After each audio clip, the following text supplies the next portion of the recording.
Munasabah adalah hubungan ayat-ayat Al-Quran antara suatu bagian dengan lainnya, sehingga bagaikan satu kalimat yang maknanya harmonis dan strukturnya yang rapi.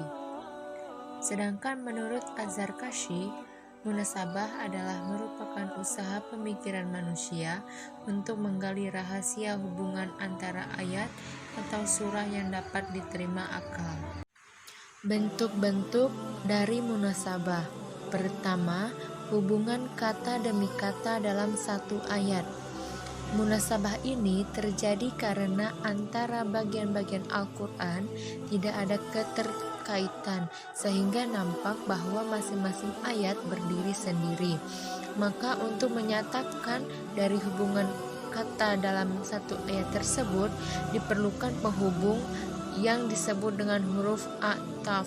Sebagai contoh, dalam Quran surah Al-Ghasyiyah ayat 17 sampai dengan 20, yang artinya, maka apakah mereka tidak memperhatikan unta bagaimana dia diciptakan, dan langit bagaimana ia ditinggikan, dan gunung-gunung bagaimana ia ditegakkan, dan bumi bagaikan ia dihamparkan.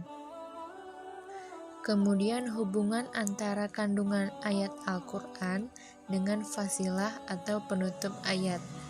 Maksudnya yaitu korelasi antara awal surat dan akhirannya.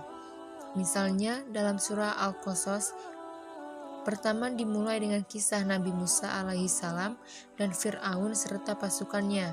Sedangkan penutup surat tersebut menggambarkan pernyataan Allah Subhanahu wa Ta'ala agar umat Islam jangan menjadi penolong bagi orang-orang kafir, sebab Allah Subhanahu wa Ta'ala lebih mengetahui tentang hidayahnya.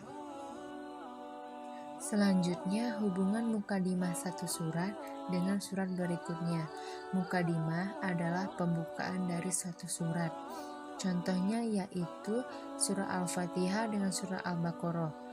Dalam surah Al-Fatihah berisi tentang akidah, muamalah, kisah, janji, dan ancaman. Sedangkan dalam surah Al-Baqarah menjadi penjelas yang lebih rinci dari isi surah Al-Fatihah. Kemudian hubungan ayat dengan ayat berikutnya. Hubungan antara ayat pertama dengan ayat terakhir dalam satu surah. Contohnya dalam surah Al-Mu'minun ayat 1 yang berbunyi Qad aflaha al-mu'minun. Kemudian pada surat terakhir yang berbunyi Innahu la yuflihu al-kafirun.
Menginformasikan keberuntungan dalam orang-orang Muslim, sedangkan ayat kedua menceritakan tentang ketidakberuntungan orang-orang kafir.